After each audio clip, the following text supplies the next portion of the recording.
مؤقتا يعني لحد ما الأستاذة سهير تدخل، هو الموضوع عن التاريخ المنهوب، وإزاي إن في تاريخ تم تهميشه أو تم السكوت عنه، أو في الحقيقة تم تزويره، أو تم الاستيلاء عليه ونسب التاريخ ده إلى جهة ما لتوظيفه لأسباب أخرى. ومن أهم الأمثلة على ذلك تاريخ أفريقيا. وليه بنقول تاريخ أفريقيا؟ لأن ده بدأ مع حركة الاستعمار الأوروبي طبعا.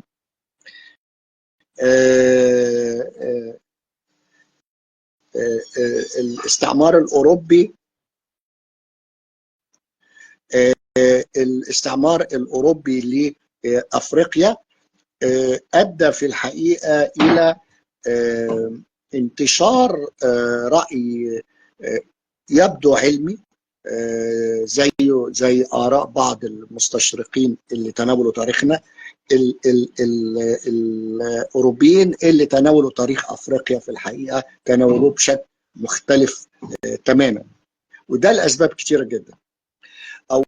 أولها أن الاستعمار الأوروبي لما جه لأفريقيا كان محتاج تغطية، محتاج شرعنة لاستعماره لأفريقيا. بالتأكيد وبالمؤكد أنه جاي لأسباب اقتصادية، الاستيلاء على ثروات أفريقيا، وأسباب سياسية، تكوين مستعمرات تكون بمثابة مصادر للمواد الخام، وأيضا مصادر أو أسواق لمنتجاته، والأكثر من كده أيدي عاملة سواء للزراعة أو للصناعة، وده هيظهر كمان في مسألة الرقيق وتجارة الرقيق، لكن كمان أيدي عاملة في الجيوش. كتير من الناس ومن الأبواب المهمة في تاريخ أفريقيا اللي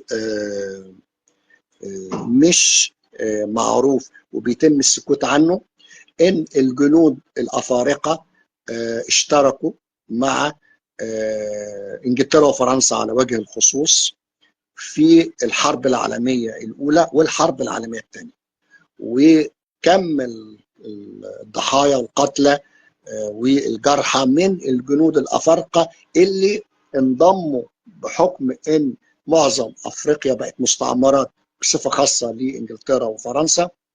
كتير جدا من ابناء افريقيا ماتوا في الحروب العالمية الاولى والثانية تحت زعم اللي قالته بريطانيا وفرنسا الدفاع عن الديمقراطية، بينما اصلا هؤلاء الجنود الافارقه لم يكونوا يتمتعوا بالديمقراطيه وهم في المستعمرات الافريقيه في افريقيا. فدي في الحقيقه صفحه اقول مهمشه او مسكوت عنها في التاريخ الافريقي. وبريطانيا وفرنسا بيتباهوا بالانتصار في الحرب العالميه الاولى والثانيه، ويقولوا ده انتصار للديمقراطيه، لكن ما فيش دراسات وشغل كتير او ابراز في الحقيقه دور الجنود الافارقه، سواء كانوا من افريقيا الشماليه، شمال افريقيا اللي هم بلاد المغرب، او من افريقيا جنوب الصحراء اللي بيسموها افريقيا السوداء. ده جزء من التاريخ المنهوب في الحقيقه. لكن الجزء الاخر والمهم هو الاسطوره اللي الاستعمار الاوروبي روجها لشرعنه احتلاله لافريقيا.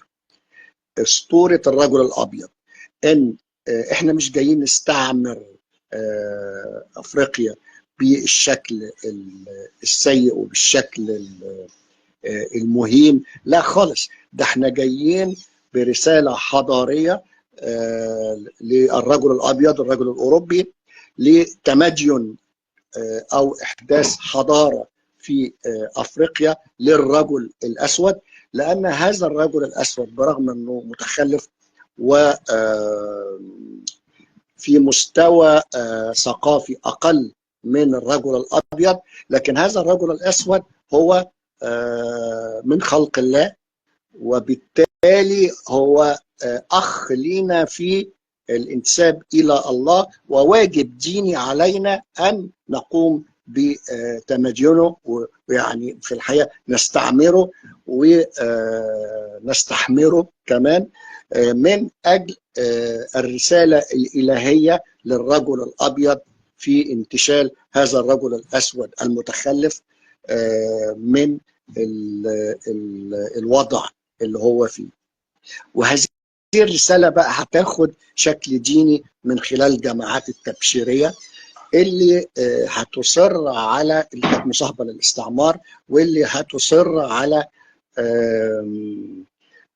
تحويل هؤلاء الأفارقة عن ديانتهم الأصلية، واللي هتتوصف بأنها وثنية مع احترامنا لكل الأديان، هتتوصف بأنها وثنية، وإن البعثات التبشيرية المصاحبة لحركة الاستعمار في أفريقيا جاية تدخل هؤلاء إلى الكاثوليكية والبروتستانتية وإلى ملكوت الله.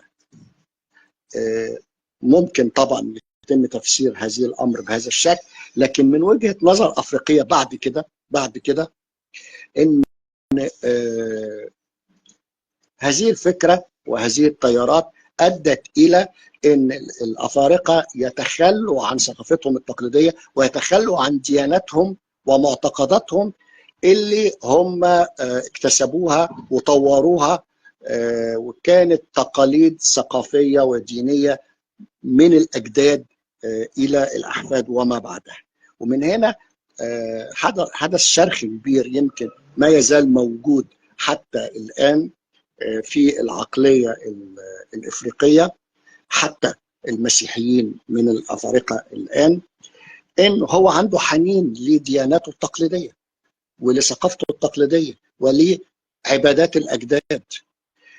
واللي هيأثر بشكل كبير في هذه المسألة إن المبشرين اللي جم لأفريقيا في تلك الفترة جم ومعاهم الأيقونات والصور للسيد المسيح، وتم تقديم السيد المسيح بالشكل التقليدي اللي بيظهر في الأيقونات الأوروبية واللي احنا ورثناها، الشعر الأصفر والعينين الزرقاء والبشرة البيضاء قوي، وكأن السيد المسيح هو ابن لشمال أوروبا كمان مش جنوب أوروبا، بينما السيد المسيح من الشرق الأوسط.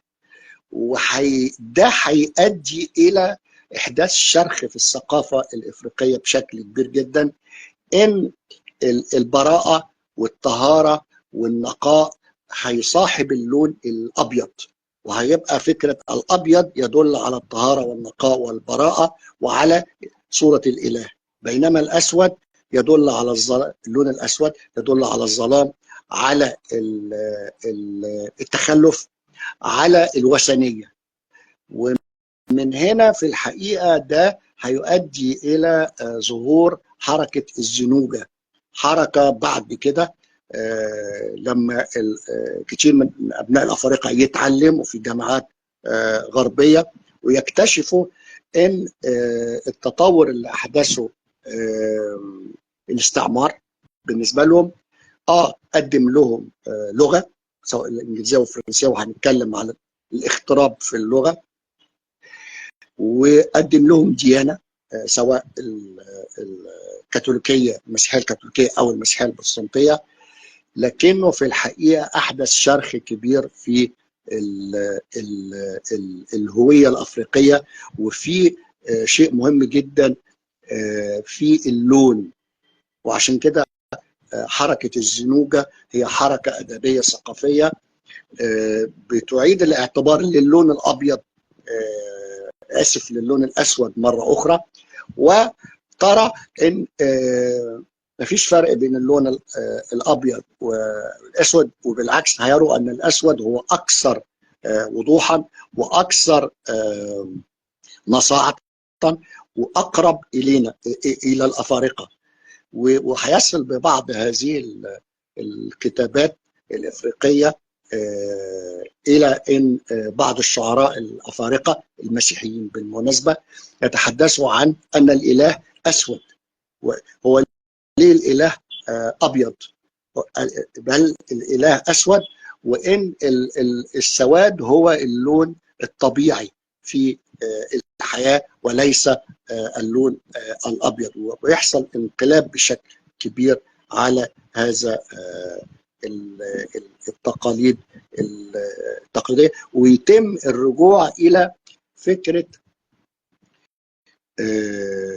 انا ارجو تكونوا سامعيني، بس يا ريت حد يكتب لي ان انتم متابعيني وسامعيني.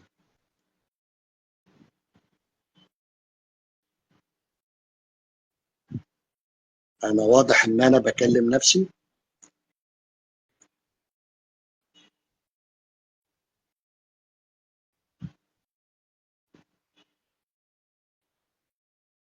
طيب سامعين، استاذه اسماء قالت سامعين.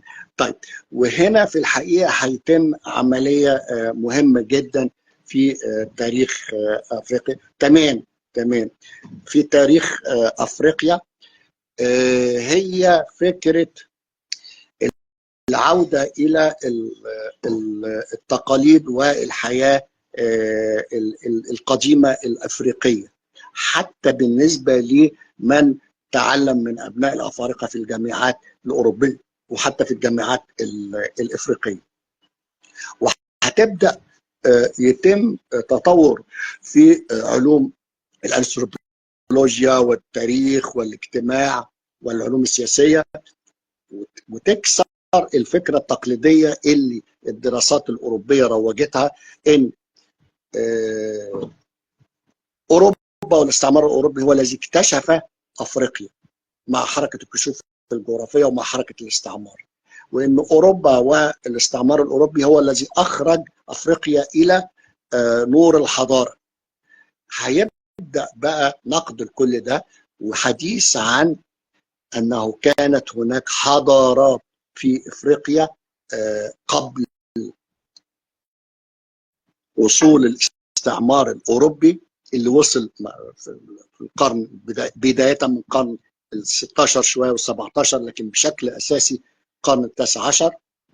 هيبدا الحديث لا، افريقيا لها تاريخ ولها حضاره ولها تقاليد ولها ثقافات متعدده قبل وصول الرجل الابيض بمئات السنين. ويبدا الحديث عن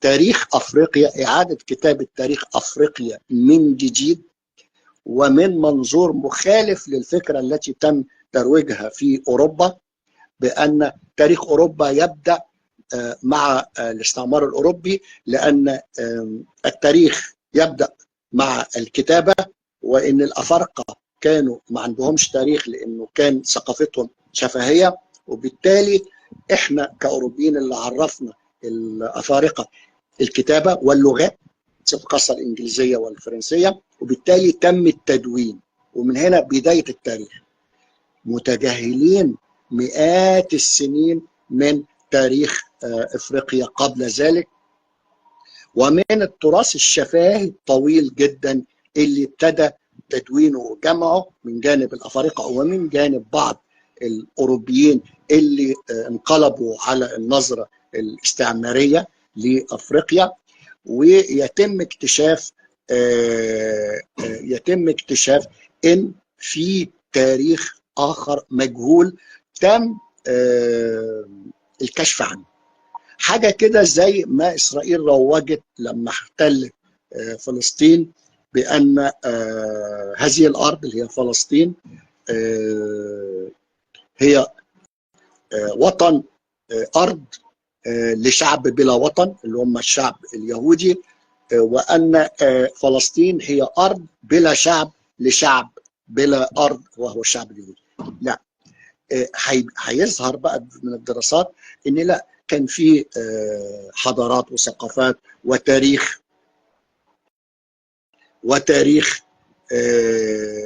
في ما وصليش طلب من الأستاذة دعوة. أنا أوكي، إضافة. أنا أضفتك يا أستاذة سهير، أرجو أن يكون الإضافة وصلت لك وتنضمي معي. الحمد لله. أخيرا واضح إن في مؤامرة علينا. والله. لا، واضح إن في بس أنا مؤامرة. متفائلة على فكرة، الحلقات اللي بيحصل فيها كده بتبقى من أجمل الحلقات كمان. والله. طب ما تخليهاش أجمل قوي كده يعني، لكن ده أحسن يعني، خليها معلش، جميلة هو بس. مساء الخير على حضرتك. طبعا أنا أكيد فاتني كتير. مساء الخير على كل جروب فنجان قهوة وكتاب. مساء الخير على الصديقة العزيزة شريهان محمد، وبشكرها على فكرة هذه السلسلة الجميلة اللي قدمنا منها 3 حلقات قبل كده عن التاريخ المصري المنهوب، والنهارده بنبتدي سلسلة التاريخ المنهوب حول العالم، وبنبتدي بتاريخ أفريقيا الأسير في متاحف أوروبا مع المؤرخ الكبير دكتور محمد عفيفي، اللي مؤلفاته لا غنى عنها لأي باحث أو دارس أو قارئ للتاريخ. وأنا على المستوى الشخصي استفدت من كتير من مؤلفات حضرتك، زي عرب وعثمانيون والأقباط في مصر في العصر العثماني، والدين والسياسة في مصر المعاصرة. لما بنتكلم على الاحتلال الأوروبي لأفريقيا، فإحنا ما بنتكلمش بس على احتلال الأرض ولا استغلال ثروات طبيعية زي مناجم الذهب والألماس، ولا بنتكلم على تاريخ يعني أسود من الرق والاستعباد اللي حصل للسود في أفريقيا، لكن احنا بنتكلم أيضا عن تاريخ تم نهبه من التراث الأفريقي وتم وضعه في متاحف أوروبا حول العالم. الأرقام حقيقة يا دكتور مرعبة، يعني لما نقرأ إنه في 92,000 قطعة أثرية في متاحف فرنسا، وفي 75,000 قطعة في متاحف ألمانيا، وفي أكثر من 60,000 قطعة في متاحف إنجلترا، يعني الأرقام مرعبة جدا. والقطع الأثرية المنهوبة منهوبة من عدة دول في القارة. هذه المؤامرة يعني متى بدأت في رأي حضرتك؟ هل هي بدأت من اكتشاف طريق رأس رجاء الصالح، ولا من محاولات يعني المستكشف ستانلي في القارة الأفريقية، ولا من بناء المستوطنات على السواحل الأفريقية، ولا من مؤتمر برلين 1884؟ يعني نقدر نؤرخ للمؤامرة الأوروبية لاستغلال الجسد الأفريقي من إمتى بالظبط؟ طيب، مساء الخير على حضرتك، وكويس ان حضرتك يعني اخيرا انضمينا وكسرنا هذه المؤامره اللي علينا احنا بقى، بما ان احنا افارقه ومصر جزء من افريقيا، وانا بصر على انتماء مصر الافريقي. ده سؤال مهم. الاستعمار الاوروبي بدا امتى؟ في التاريخ الاوروبي وفي الكتابات التاريخيه الاوروبيه اللي منحازه للفكر الاوروبي بتقول ان حركه الكشوف الجغرافيه بدات من القرن السادس عشر وتصاعدت الى نهايات القرن التاسع عشر، وخدت خطوات زي ما حضرتك ذكرتي كده: حركه الكشوف الجغرافيه والالتفاف حول افريقيا وكشف طريق رجاء الصالح، ثم السيطره على بعض الموانئ البسيطه في افريقيا عشان تبقى مراكز للتجاره مع الداخل الافريقي، ثم بعد ذلك تطور بقى من القرن ال19 الى استعمار تام للارض، ثم تقسيم لافريقيا بين القوى الاستعماريه، واللي تم زي ما حضرتك اشرت لمؤتمر برلين. فهي الحركه اخذت فتره طويله جدا وتطورت وفقا لتطور الاقتصاد الاوروبي ووفقا لتطور السفن الأوروبية والانتقال من السفن الشراعية إلى السفن اللي بتدور بالبخار أو الموتور، وبالتالي القدرة على الهجوم بقى، ثم تطور الأسلحة نفسها في الحقيقة، وتطور طبعا الفكر الرأسمالي في أوروبا، فأسباب كتير جدا. لكن المثير هنا إن كل ده تم جدولته أو حطه تحت عنوان كشف أفريقيا أو الكشوف الجغرافية. وبما إن احنا بنتكلم على أفريقيا هنا، عشان ما نتكلمش عن الأمريكتين أو أستراليا اللي بينطبق عليهم برضو نفس الشيء أو نفس المفهوم في الحقيقة مع السكان الأصليين. بما بنتكلم على أفريقيا، مصطلح كشف أفريقيا هو أكبر تزوير للتاريخ، وهو نهب للتاريخ، نهب معنوي للتاريخ. وكأن أفريقيا دي كانت في المجهول، وإحنا يا أوروبيين اللي اكتشفناها، وإحنا اللي بنمدن أهلها، وبالتالي إحنا من حقنا نستولي على أثارها بقى، الآثار بتاعتها، وعلى الناس بتوعها، وعلى حتى الوثائق بتاعتها. لأنهم الأوروبيين لما حكموا هذه البلاد كان في وثائق حتى مكتوبة على يد المستعمر، لكنها تتعلق بهذه البلاد فهي جزء من تاريخ هذه البلاد. ويمكن دلوقتي مثلا عشان أقرب المثل، الجزائر ما تزال تطالب بأرشيف الفرنسي في الجزائر، الأرشيف والوثائق اللي كانت ناتجة عن حكم فرنسا للجزائر، لأن هذه الوثائق هي وثائق تتعلق بالجزائر والتاريخ الجزائري، بينما مثلا فرنسا تصر على أنها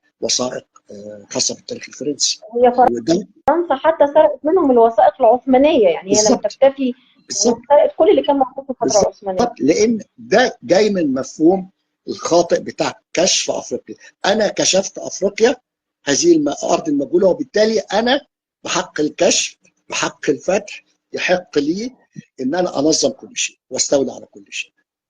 طيب ده في الحقيقة أكبر نهب تاريخي، لأن أنت اديت لنفسك حق إن أنت اللي كشفت أفريقيا، وبالتالي أنت اللي تستولى على دي. أيوه، المشكلة كانت فيك أنت، اللي أنت ما تعرفش أفريقيا أو لم تتعرف على أفريقيا، لكن أفريقيا كانت معروفة لناس آخرين وأشهرهم العرب. على سبيل المثال، قبل وصول الرجل الأوروبي إلى أفريقيا بمئات السنين. وهنا هو يا دكتور إنه هي يعني الاستعمار دايما بيحاول يلاقي لنفسه مبرر. طبعا، يعني الفكرة البراقة، الرسالة الحضارية بالزبط. للرجل الأبيض اللي هم بيسمعوا شعراء. بس هو الغريب يا دكتور إن فرنسا وإنجلترا كان بينهم سباق محموم حول العالم، يعني لنهب آثاره. يعني عملوا ده في مصر بشكل كبير، وعملوه حول العالم. فهل نقدر نقول إن فرنسا وإنجلترا هم أكثر دولتين ارتكبوا جريمة في حق التراث الإنساني؟ طبعا طبعا، لأن دول أكبر دولتين استعماريتين في العالم. وإنجلترا وفرنسا كانوا لحد الحرب العالمية الثانية، يعني لحد 1939 1945 كانوا قوتين الرئيسيتين في العالم. كانت أمريكا ما هيش القوة الأولى، ولا روسيا ولا الاتحاد، لا، كان إنجلترا وفرنسا، والصراع بينهم زي كده الصراع ما بين أمريكا وروسيا، أو أمريكا والاتحاد أو روسيا. دلوقتي كان القوتين العظمتين دول، واللي كانوا بيسيطروا على معظم أنحاء العالم ومستعمراتهم في جميع أنحاء العالم. وهنا هشير لنقطة مهمة جدا، لأن خاصة بالتاريخ الإفريقي، إن أفريقيا مش بس تعرضت لعمليات نهب، ده عمليات تدمير كمان لتاريخها، لأن الحروب العالمية الأولى والثانية انتقل أثرها إلى إفريقيا، لأن إنجلترا وفرنسا لها مستعمرات في أفريقيا، فبالتالي أصبح أبناء هؤلاء المستعمرات الأفريقية جنود في جيوش انجلترا وفرنسا ويموتوا وكأنهم يعني عبيد، وفي نفس الوقت أجزاء من المستعمرات الإنجليزية والفرنسية في أفريقيا تعرضت للهجوم من الدول الأخرى، لأنها في النهاية نظر إليها على أنها مستعمرات إنجليزية وفرنسية، وبالتالي عانت الأمرين، منهم مصر بالمناسبة. يعني إذا نظرنا لمصر كمستعمرة جزء من أفريقيا، احنا عانينا في الحرب العالمية الأولى والثانية، وحتى المستعمرات الأفريقية جنوب الصحراء فعانوا بشكل كبير جدا. النقطة اللي عايز أشير إليها في الحقيقة إن أفريقيا لم تكن مجهولة ولم يكن ملهاش تاريخ، لا، ده العرب اتصلوا بأفريقيا ووصلوا إلى أفريقيا، وقبائل عربية وصلت لأفريقيا، والمسيحية دخلت إلى أفريقيا عن طريق مصر بالمناسبة، وعشان كده الكنيسة الحبشية كانت مرتبطة بالكنيسة القبطية. والإسلام بالمناسبة دخل إلى أفريقيا عن طريق مصر وعن طريق باب المندب، عشان نعرف إن أفريقيا ما كانتش شيء مجهول، والأوروبيين هم اللي اكتشفوها في القرن السادس عشر. الحادثة المشهورة اللي هي هجرة أصحاب الرسول عليه الصلاة والسلام لما عانوا في مكة، فالرسول نصحهم بالهجرة إلى الحبشة، وقال إن فيها حاكم. يعني العرب عارفين أفريقيا وعارفين الحبشة من زمان. أكتر من كده إن العرب أدخلوا الإسلام إلى أفريقيا، وإن قبل دخول الأوروبيين واكتشافهم المزعوم إلى أفريقيا كان العرب دخلوا أفريقيا، والإسلام دخل أفريقيا، والمسيحية العربية دخلت أفريقيا، والطرق الصوفية الإسلامية دخلت أفريقيا، لدرجة أن الأوروبيين حاليا بيعيدوا النظر في وجهة النظر الاستعمارية القديمة أن أفريقيا ما كانش لها تاريخ، والتاريخ بدأ مع وصول الاستعمار الأوروبي. دلوقتي زي ما حضرتك قلت المتاحف والمكتبات الأوروبية وبصفة خاصة الإنجليزية والفرنسية عامرة بالمخطوطات العربية الإفريقية اللي كتبت تاريخ الممالك الإسلامية في أفريقيا، سواء في غرب أفريقيا تومبوكتو والسنغال، والإسلام وصل لنيجيريا. كل ده قبل دخول أو اكتشاف المزعوم للاستعمار الأوروبي لأفريقيا بمئات السنين، أو الممالك الإسلامية في شرق أفريقيا، سواء في المناطق المعروفة دلوقتي بجيبوتي والصومال وتنزانيا وغيرها من هذه المناطق. الإسلام كان وصل إليها وتكونت دول، لدرجة أن واحد من أكبر المراكز الثقافية الإسلامية والعربية في أفريقيا جنوب الصحراء، بين قوسين أفريقيا السوداء بقى، مش هنتكلم عن أفريقيا الشمالية، هي مدينة تومبوكتو، اللي ما تزال عامرة بالعمارة وبالتاريخ والفنون، لكن تم نهب الكثير من مخطوطاتها ووثائقها إلى الأرشيفات الأوروبية. إذا أفريقيا كانت معروفة للعرب، سواء المسيحيين زي ما قلت لحضراتكم، المسيحية دخلت إلى أفريقيا عن طريق مصر، أو المسلمين الإسلام دخل عن طريق مصر وعن طريق مكة وجنوب اليمن وباب المندب. والأكثر من كده القصة الشهيرة بتاعت إن اكتشاف طريق رأس الرجاء الصالح و فاسكو دا جاما والالتفاف، لولا مساعدة البحارة العربي الشهير أحمد بن ماجد ما كانوش كملوا يقدروا يوصلوا ويكملوا البداية. إذن من البداية القاعدة الأساسية لفكرة صناعة تاريخ أوروبي مزعوم لكشف أفريقيا بتسقط، وبالتالي بيسقط كل الحجج بقى بتاعة الاستعمار الأوروبي. هي أفريقيا كانت معروفة، كانت ذات حضارة، كانت فيها دول، كانت مفتوحة على من يجاورها.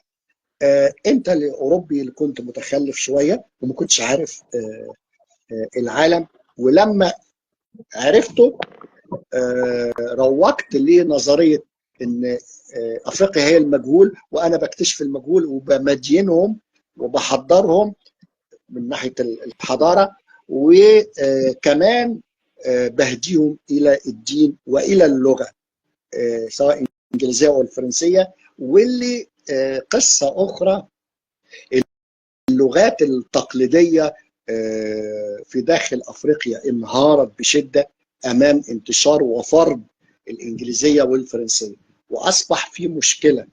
اللغه في البيت وفي القبيله هي اللغه التقليديه، بينما اللغه في المدرسه وفي الجامعه هي الانجليزيه او الفرنسيه. هنا في مشكله وفي نهب معنوي لتاريخ وثقافه الافراد. ولان اوروبا والاستعمار الاوروبي نظر الى المستعمرات الافريقيه على انها مستعمرات ليه، وانه هو اللي فتحها بحق الفتح، وبالتالي كان بينهب كل الاثار بتاعتها عشان تروح تحفظ في اوروبا واللي يتم دراستها ووثائقها. والاكثر من كده ينهب افرادها كمان، وينهب حتى اقتصادها. يعني هنلاقي الاستعمار الفرنسي مثلا لما يحتل دولة افريقية او مستعمرة يوظفها او يخليها تزرع الحاجات اللي هو بتفيده هو والحاجات اللي هو عارفها. فهنلاقي مثلا في الجزائر، والجزائر افريقيه، وفي ناس في جنوب الجزائر من اصحاب البشره السوداء تماما. يعني احنا فكرتنا عن الجزائر ان هم بيض، لا ده في الجنوب قصه ثانيه. المهم يخلي الجزائر تركز زراعتها على القمح والكروم اللي هو العنب عشان الخمور، لان ده يخدم على فرنسا. ومثلا الاستعمار الهولندي المتطرف في جنوب افريقيا اللي هو عمل العنصريه السوداء يركز على، لانه جاي من هولندا كده، فيركز على تربيه الحيوانات والماشيه والاغنام، عشان ده يخدم على شهره وتجاره هولندا في الالبان واللحوم. وبالتالي في الحقيقه عمليه نهب للتاريخ والآثار والوثائق وحتى التاريخ المعنوي لهذه البلدان، والتاريخ السابق على مجيء الاستعمار الأوروبي. إذا كان عند حضرتك أي سؤال أو استفسار، أو للمشاهدين الكرام. أستاذة سهير معايا؟ أستاذة سهير خرجت. أنا مش سامعك يا أستاذة سهير.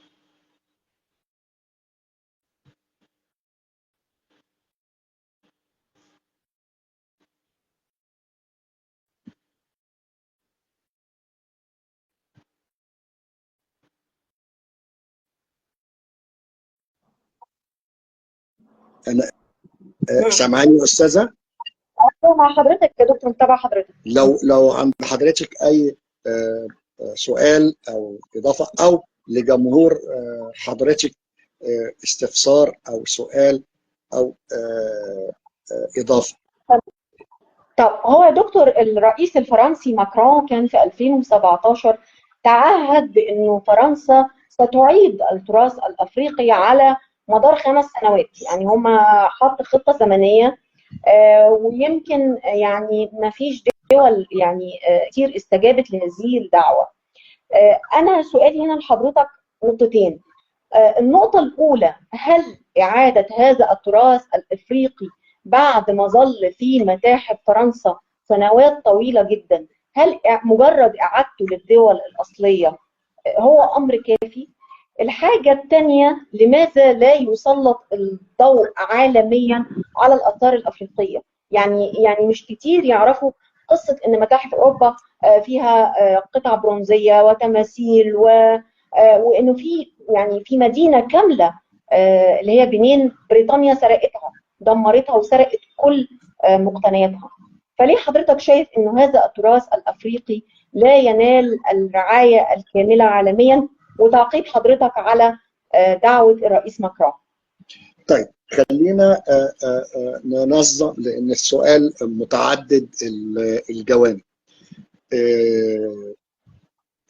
في إشارة مهمة حضرتك قلتيها إلى إن لا، كان الاستعمار كان بيقول إن لما جم واحتلوا أفريقيا إن ما فيش فن، ما كانش في فن في أفريقيا، وإن إحنا اللي علمنا الناس الفنون. في الحقيقة دلوقتي ونتيجة دراسات كتيرة اتعملت على ما تم نهبه في المتاحف الأوروبية وما بقى في الدول الأفريقية، بيبين لنا إن في أو كان في حتى قبل مجيء الاستعمار الأوروبي ما سمي فن النحت الإفريقي. وإن النحت الإفريقي الأفارقة كانوا ماهرين وبارعين في النحت بشكل كبير، ومعروف ان فن النحت من اهم الفنون التقليديه قبل العصر الحديث بشكل كبير. ده غير طبعا المصنوعات الخشبيه وغير حتى المخطوطات. يعني في مخطوطات مهمه مكتوبه في السنغال ومكتوبه في نيجيريا ومكتوبه في الصومال وجيبوتي من مئات السنين باللغه العربيه، ثم اللغه السواحليه بعد كده. ده كله تم نهجه الى الاماكن والتمائم الافريقيه نتيجه العبادات الافريقيه التقليديه والماسك الاقنعه الافريقيه اللي هي مرتبطه بالعبادات وبالموت وافكار. في اشياء كتير جدا جدا. لكن دلوقتي في مشكله في دعوه طبعا اليونسكو والقوانين الدوليه في الحفاظ على التراث الثقافي بتشجع على عوده الاثار الى موطنها الاصلي. لكن في مشكله حتى بالنسبه للاثار المصريه في الخارج حوالين كيف خرجت هذه الاثار، وهل خرجت بشكل قانوني في الوقت ده ولا لا. ما انت عندك رسم نفرتيتي لحد دلوقتي مشكله مثلا، وعندك اثار في اللوفر واثار في المتحف البريطاني واثار في متحف تورينو. في حاجات بتقدري ترجعيها، في حاجات ما بتقدريش وفقا للقانون الدولي، لان ده عمليه معقده جدا. وكيف خرجت والمبرر القانوني. بالنسبه لفرنسا ودعوتها ده جدل كبير جدا ومشكله كبيره مستمره بقالها عشرات السنين بين افريقيا وفرنسا. وده جزء من التركه السيئه لفرنسا في افريقيا، وعشان كده صوره فرنسا في افريقيا بتزداد سوءا بشكل كبير جدا. يمكن بنشوف في الفترات الاخيره طرد فرنسا من افريقيا بشكل كبير جدا، وطرد القوات الفرنسيه، ورفض التعامل مع فرنسا اقتصاديا وسياسيا، وفتح الباب للصين وروسيا حتى في الدول الافريقيه التي كانت سابقا مستعمرات فرنسيه. فصوره فرنسا سيئه جدا. جزء منها طبعا نهب هذه الاثار وكده. فماكرون لما بيقول كده هو ذكي جدا طبعا. هو عارف ان عودة الحاجات دي هتخضع لوقت طويل جدا ولجدل كبير جدا وجدل قانوني بشكل كبير جدا، وهل هيرجع اصول ولا مستنسخات منها، سواء لان الاثار والمنتجات الثقافيه ما هياش بس الحاجات النحت، لا ده الاخشاب والحاجات المعموله من الخشب والاوراق اشياء متعدده بشكل كبير وبشكل مختلف، والوثائق حتى زي ما قلت لحضرتك، حتى الوثائق الفرنسيه اللي مكتوبه لكنها تتعلق الوجود الفرنسي في الجزائر بدول افريقيه، لان ده جزء من تاريخها. يعني يمكن انجلترا كانت عامله ده معانا في اثناء الحرب العالميه الاولى. ارشيف الصحه في بريطانيا، ارشيف الصحه المصري في الوقت ده، ليه؟ نتيجه فرض الاحكام العرفيه واعلان الحمايه، فبالتالي ده كان وضع قانوني يسمح لبريطانيا انها تاخد الوثائق دي. فالامر معقد بشكل كبير جدا، لكن في الحقيقه اليونسكو بيلعب دور مهم جدا، والدول الافريقيه انتبهت لاهميه استعاده التراث، مش بس الاثار، التراث المنهوب، لان كلمه التراث هنا اوسع واشمل، لانها بتشمل اشياء كتيره جدا، منها الاثار اللي هي حجر يعني او ملموسه بشكل كبير، لكن في حاجات تانية كتيره، فده هياخد وقت طويل جدا في الحقيقه. وانا فاكر ان في فرنسا لما كنت هناك في ارشيف كده مسمينه ارشيف ما وراء البحار، ده موجود في فرنسا، ده تركة وميراث الامبراطوريه الفرنسيه التي كانت تمتد في البحار، وما وراء البحار ده يعني افريقيا داخله فيها، وجزر في الاطلنطي وجزر في المحيط الهادي وكده، ولحد دلوقتي الدول دي بتطالب بعوده هذا، لكنه امر مش سهل وهياخد فترات طويله، لكن لازم انجلترا وفرنسا وبلجيكا، الاستعمار البلجيكي وغيره ياخد خطوات جديه، لان عدم عوده مثل هذه الاشياء بيثير او بشكل جرح كبير جدا لدى الافارقه حتى الان. هي فرنسا صدقت فيما يخص الجزائر، هي رجعت لهم بعض الاشياء وليس كلها. بعض لا يعني ده في كان في مشاكل حوالين جثث الجزائريين الذين ماتوا كمان، يعني مش بس، وده جزء من التراث لان ده تراث الحركه الوطنيه، حتى جثث المجاهدين الفرنسيين اللي الجزائريين اللي ماتوا في فرنسا وهم بيعملوا عمليات ضد فرنسا في قلب فرنسا، فرنسا بتنظر اليهم على انهم ارهابيين بينما هم مجاهدين، فحتى الجثث دي كان في مشكله كبيره بالنسبه لعودتهم، رجعوا اخيرا وكده، فالمساله معقده بشكل كبير ومركبه في الحقيقه. بس يبدو ان الاستعمار الفرنسي يا دكتور يعني كان اكثر اشكال الاستعمار وحشيه. صحيح، الاستعمار الفرنسي والاستعمار البلجيكي كمان. الاستعمار الفرنسي والبلجيكي بيوصفوا بانهم، والاستعمار البلجيكي استعمر اجزاء من افريقيا، وبعديهم الاستعمار البرتغالي استعمر اجزاء من افريقيا، اشهرها جزء من الكونغو،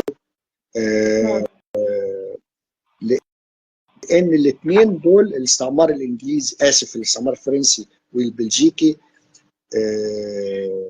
هم استعمار ليس فقط للارض ولكن للبشر ايضا، بحيث انه لازم يغيروا لغه الشعوب الى الفرنسيه، سواء في فرنسا او البلجيكيه كانت اللغه الفرنسيه هي السيده في مناطق الاستعمار البلجيكي، والديانه والثقافه ايضا، والغاء اي ارتباط بالثقافات التقليديه خالص. هم عايزينهم فرنشه هذه المناطق بشكل كبير، على عكس الاستعمار الانجليزي. الاستعمار الانجليزي هو يسيطر على البلد لكن ما يسيطرش كتير على الناس، وما يصطدمش كتير مع الناس، وما يحاولش يغير كتير من معتقدات الناس. مش معنى ذلك ان الاستعمار الانجليزي حلو، لكنه اقل سوءا بشكل كبير، بيترك مساحه. لكن فرنسا وبلجيكا والبرتغال من قبلهم اقصى انواع الاستعمار، استعمار نفسي كمان للناس. طب دكتور، احنا في مصر بنرجع دايما عمليه تدهور الحرف والفنون التراثيه في مصر بسبب ما فعله السلطان العثماني سليم الاول لما دخل مصر 1517، وحسب شهاده ابن اياس انه خد كل العمال والصناع المهره وخدهم لاسطنبول. وحتى العمائر اللي تركها العثمانيين في مصر هي ليست بروعه وضخامه العمائر المملوكيه. العثمانيين هل ارتكبوا في الدول التي دخلوها انتهاكات في حق التاريخ والتراث كتلك التي فعلتها اوروبا؟ بصي حضرتك، هي القصة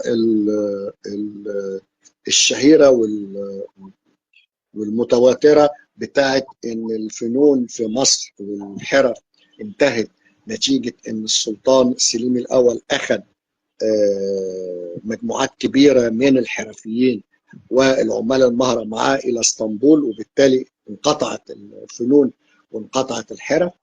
دي قصة مشكوك فيها في الحقيقة، لان حتى المصدر اللي ذكر ده رجع بعد كذا صفحه او عشرات الصفحات وقال ان معظم هؤلاء الناس رجعوا من اسطنبول ورجعوا لمصر. والدراسات الحديثه بتثبت ان لا، كان في طوائف حرف وتجار وصنائع، وان دول طوائف الحرف دي يعني زي النقابات كده، وان دول كانوا بيفرخوا عمال كتير. فهو القصه المذكوره السلطان سليم دي هي قصه من المقولات الشائعه حقيقيه حصلت، لكنها لم تترك تاثير يذكر في الحقيقه. لكن هو اللي اضعف مصر ان مصر في العصر العثماني لم تعد قاعده او عاصمه لدوله كبرى زي ما كانت ايام دوله سلاطين المماليك. دوله سلاطين المماليك كانت عاصمتها هي القاهره، وتحكم مصر وبلاد الشام اللي هي دلوقتي لبنان، سوريا، الأردن، فلسطين، وحتت كده من شمال العراق، والحجاز، بلاد الحجاز، وحتى بعض أجزاء من اليمن. وعشان كده كان في فلوس وأموال وخير كتير كان السلاطين المماليك بينفقوه على عاصمتهم اللي هي القاهرة. لكن مع دخول العثمانيين لمصر وللعالم العربي، القاهرة لم تعد هي العاصمة والحاضرة الكبرى للإمبراطورية، بقت اسطنبول، وبالتالي هيقل دورها وهيقل الاهتمام بيها. ومع ذلك طول عمر مصر والقاهرة لها مكانة حتى في لحظات الضعف. المدينة الثانية بعد اسطنبول في الدولة العثمانية كانت القاهرة. ليه؟ لأن مصر والقاهرة كانت بلد التاريخ، ونتيجة الموقع الجغرافي الهام، ونتيجة نهر النيل والزراعة، كل هذه الأشياء خلت لمصر مكانة ودور حتى في أيام العصر العثماني، لكنه بالقطع لا يقارن بالمجد الأكبر في عصر سلاطين المماليك عندما كانت القاهرة هي العاصمة. كانت تقريبا دولة سلاطين المماليك هي أقوى دولة في العالم، فبالتالي القاهرة كانت زي ما وصفها ابن خلدون حاضرة الإسلام، يعني هي مركز الإسلام وإيوان العالم، هي اللي يعني مركز العالم كله. فده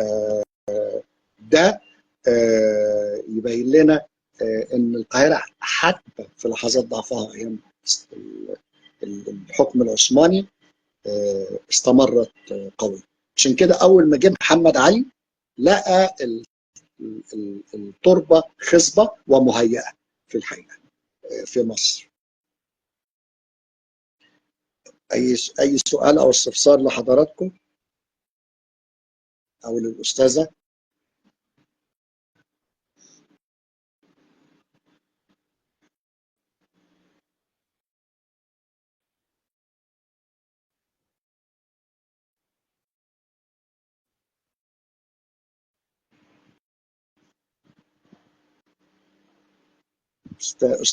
استاذه سوير معايا حضرتك؟ انت ارسلتي طلب انضمام تاني.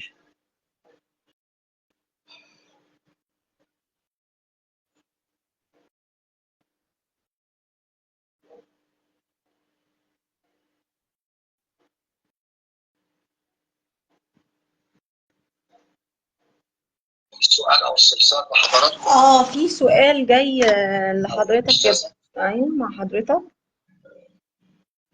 اتفضلي. في سؤال جاي عن حرفة الزجاج الملون، بما اننا في وقت اعياد المسيحيين، بدأت امتى؟ وهل هي مستمرة ولا بقت من الحرف المندثرة؟ لا، حرفة الزجاج والزجاج الملون المصريين بارعين. المصريين بارعين فيها من أقدم العصور، نتيجة عدة أسباب ونتيجة وجود المادة الخام بتاعتها في مصر،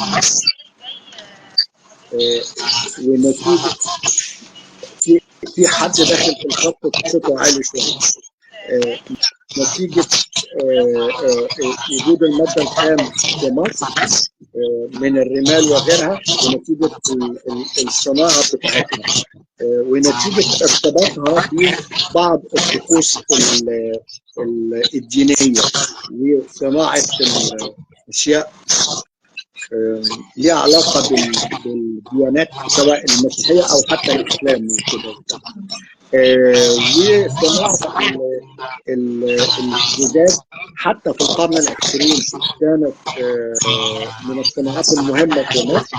حتى شركة ياسين من أهم التجارب بتاعت إقامة مصنع كبير، مصنع مش مجرد حرف للزجاج لكن مصنع كبير للزجاج، مصنع ياسين، وده لعب دور مهم جدا في مصر في الأربعينات والخمسينات والحد التأمين. فالمصريين شطار جدا في الصناعات الزجاجية أو كانوا. تمام. طيب في أي أسئلة كمان الناس اللي معانا؟ لو في أي أسئلة. هو كان في حد لسه بيسأل من شوية على الآثار اللي أهداها، عارف حضرتك، معابد النوبة اللي أهداها جمال عبد الناصر لبعض الدول اللي شاركت في إنقاذ آثار النوبة. بس احنا كنا قلنا المرة اللي فاتت في بعض الحلقات إنه الآثار المهداة لا ينطبق عليها القوانين إن احنا نطالب باستعادتها. تمام كده يا دكتور؟ صحيح صحيح.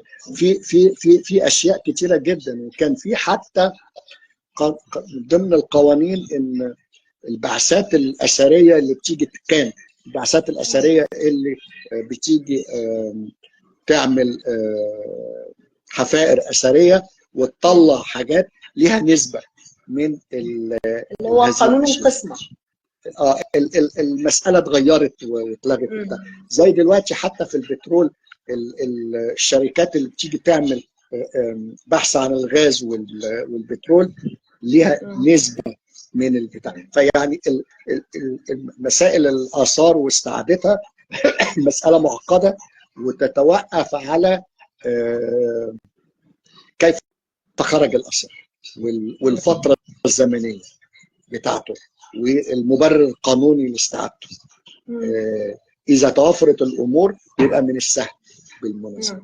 يعني أحيانا تحصل ضجة إحنا استعدنا كذا، ماشي جميل، بس هو المبرر القانوني يسمح بس فبلاش احيانا ايه، يعني احيانا نكبر المساله فيطلع الناس بقى طب رجعوا لنا كل الاثار اللي بره. ما هو يا جماعه لازم يبقى ايه الامور واحده واحده كده وبهدوء. بالظبط. لكن استعدنا اثر او تمثال مصر قديم او مخطوط او مصحف قديم، فنقول اخيرا استعدنا كذا ونجحنا في عمل كذا وجهدنا وعملنا ماشي ماشي كل ده كويس وبتاع. لا، هو في كل الحكايه ان انت عملت تتبع قانوني وجبت المبررات وبس، جميل، بس ما توسعهاش قوي كده عشان الناس هتطالب بقى تقول لك طب رجع كل اللي بره يعني. طب هنا بقى بالذات يا دكتور، يعني لما بيحصل والحكومه المصريه بتقدر تستعيد بعض القطع، بنلاقي دايما بعض الناس خصوصا على وسائل التواصل الاجتماعي يقول ان احنا ايه، احنا استعدنا قطع ملهاش لازمه، ده اوروبا بتدينا اللي هي مش عايزاه. لا هو بصي حضرتك، هي انا شفت وحضرت اجتماعات اليونسكو وكده، الامر بيتم ازاي؟ انت عامله ملفك اللي مقدماه لاسترداد هذا الاثر او لتسجيل تراث ما باسمك انت، عامله الملف صح، بتاخدي بيتم الموافقه عليه على طول. الملف ناقص بيتاجل الامر او حتى يترفض. فهي فكره الملف بتاعك مقدماه ازاي والملف المستوفى ده في التراث المادي والتراث غير المادي كمان، لان بعض الناس بتهتم فقط بالتراث المادي اللي هو الاثار المخطوطات، لكن في تراث غير مادي. يعني انا شفت خناقه في اليونسكو مثلا على نوع من انواع العيش خبز بين ارمينيا واذربيجان، الاثنين عايزين يسجلوا هذا النوع ضمن التراث الانساني باسم ده زي الخناقه اللي كانت على جلال الدين الرومي يا دكتور في فتره من الفترات. بالظبط، ما ده بنسميه التراث غير المادي. يعني الناس بتهتم قوي بالتمثال او المخطوط ده، اوكي جميل جدا نهتم، بس ده بنسميه التراث المادي. بس في حاجه ثانيه مهمه جدا وشديده الاهميه، يعني الطعميه مثلا لحد دلوقتي احنا مش قادرين نسجلها، وبالعكس اسرائيل مثلا بتقول ان الملف ده بتاعها هي وبتاع خناقه يعني حوالين المساله دي. لكن ده في الحقيقه جزء من التراث وجزء من المفهوم، وبتبقى خناقات كبيره جدا جدا. يعني انا عايز اقول لحضرتك في الخناقه على الخبز ده ما بين اذربيجان وارمينيا، بيتعرض البلد دي بتقدم الملف، اولا جابوا لنا العيش ودقناه، والله العظيم هو قريب للجلاش بتاعنا. عارفه الجلاش بتاعنا ده قريب للجلاش. كان انا والدكتور احمد مرسي الله يرحمه الله يرحمه طبعا، فقعدنا نقول ده جلاش، بس يعني احنا من المهم، فدول مقدمين ملف ودول مقدمين ملف ومقدمين عينات من البتاع ده والاعضاء كل الدول، وبيتم التصويت وفقا لاقتناع الاعضاء. تم التصويت وعمل حاجه كده توزع نوع العيش ده. قرار طلع من اليونسكو بانه منتج تراث غير مادي شائع في هذه الاراضي، فيبقى للارمن وللاذربيجان مثلا. ففي دي خناقه كبيره، يعني في خناقات الناس احيانا ما تنتبهش لمساله التراث غير المادي ده مهم جدا وبيتسرق منك احيانا، واحيانا لا يتم الاهتمام به، ويتم الاهتمام فقط بالاثر المادي. فلكن احنا عندنا تراث غير مادي كتير، يعني في خناقات كتير على الحكايه دي. مهم. المشكله الكبيره راس نفرتيتي، وشريهان بتسال لان هي لما راحت المانيا وشافت راس نفرتيتي هناك وازاي هم بيحتفوا بيها على انها يعني حاجه بتاعتهم، ازاي نقدر ناخد راس نفرتيتي واحنا من كام سنه يعني انا قريت تصريح لمدير المتحف من كام سنه كان بيهدد ان هو هيستقيل من منصبه لو الحكومه الالمانيه فكرت مجرد تفكير ان هي ترجع التمثال لمصر. ما هو بصي حضرتك، ده يعتمد على الملف اللي مصر تعمله. اصل هي ما هياش خناقه، يعني ما هياش ايه عافيه، لا هو انا كذا ولا هو كذا، لا هو الملف انت بتطالبي باثر الملف اللي يثبت ان خروجه كان باسباب غير قانونيه في الوقت ده، او ان المانيا تصل الى قرار بان هي هتوافق على انها تتنازل عن حقها في ده وترجعه لمصر مثلا. فهي المساله قانونيه سياسيه، لكن ده يستقيل او حد من عندنا يطلع يقول انا لا هرجع كل الاثار المصريه اللي بقى. لا والنبي يعني بلاش العنتريه الجامده دي على الفاضي. فهي في الحقيقه في اشياء. ما احنا مثلا من ضمن الخناقه، في خناقه قايمه على دير السلطان في القدس. صحيح. وده في الحقيقه في الاصل وانا دارس ده وقف قبطي. وقف قبطي لكن لان الكنيسه الحبشيه كانت تابعه للكنيسه القبطيه، فكان الاقباط بيسمحوا باقامه الرهبان الاحباش الاشبيين يعني في هذا الدير. حصل نزاع نتيجه انفصال الكنيستين الحبشيه او الاشبيه والقبطيه، ثم نتيجه انحياز اسرائيل لاثيوبيا، ولحد دلوقتي الاشبيين مستولين على الدير،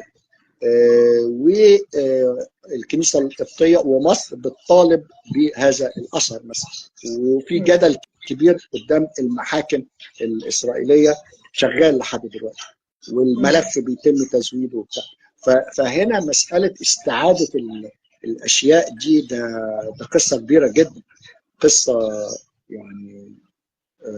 يعني هي نقدر نقول ان هي تبدا بتسليط الضوء واهميه الوعي باهميه هذا التراث، لان زي ما حضرتك بتقول احنا بنهتم بالتراث المادي، التماثيل، ويا حبذا لو استعدنا تمثال من الذهب، رغم انه يعني انا في يقيني الشخصي انه مثلا مجموعه البرديات اللي موجوده خارج مصر، مجموعه المخطوطات هي اكثر اهميه، لان هي الوسيله الامثل لكتابه تاريخنا، واحنا بنتركه للغرب عشان يكتب التاريخ يعني ايه كيفما يتراءى له، في حين ان احنا محرومين من هذه الميزه القويه. الحلقه كانت قويه زي ما قلت لحضرتك في البدايه، اما بتحصل مناوشات النت دي غالبا بتبقى الحلقه رائعه، وكانت حلقه رائعه. بشرك خير. وانا يعني الحقيقه يعني استفدت كتير من الحوار مع حضرتك، وسعدت بيه جدا جدا جدا. اهلا بيك يا استاذ. وان شاء الله يكون لنا فرصه ان احنا نلتقي مجددا وقريبا. وزي ما كنا بنقول من شويه انه كان في خناقه بين 3 دول على جلال الدين الرومي، لانه فعلا التراث المعنوي هو لا يقل اهميه عن التراث المادي. وزي ما حضرتك ذكرت الطعميه، وعندنا الحمص وقائمه الطعام الفلسطيني، ودي هتكون والكشري والملوخيه. لانه طبعا كل ما كانت الدول بلا حضاره زي اسرائيل، فهي بتحاول انهم بيتحولوا من مجرد لصوص ارض الى لصوص حضارات. وده ان شاء الله هيكون عنوان حلقتنا الاسبوع القادم ان شاء الله، الاسبوع المقبل هنناقش اسرائيل وسرقه التراث الفلسطيني. تحياتي يا دكتور لحضرتك، وتحياتي لكل اعضاء الجروب. تصبحوا على خير. اهلا بيكم، اتفضلوا. انا اللي لازم اقفل بقى.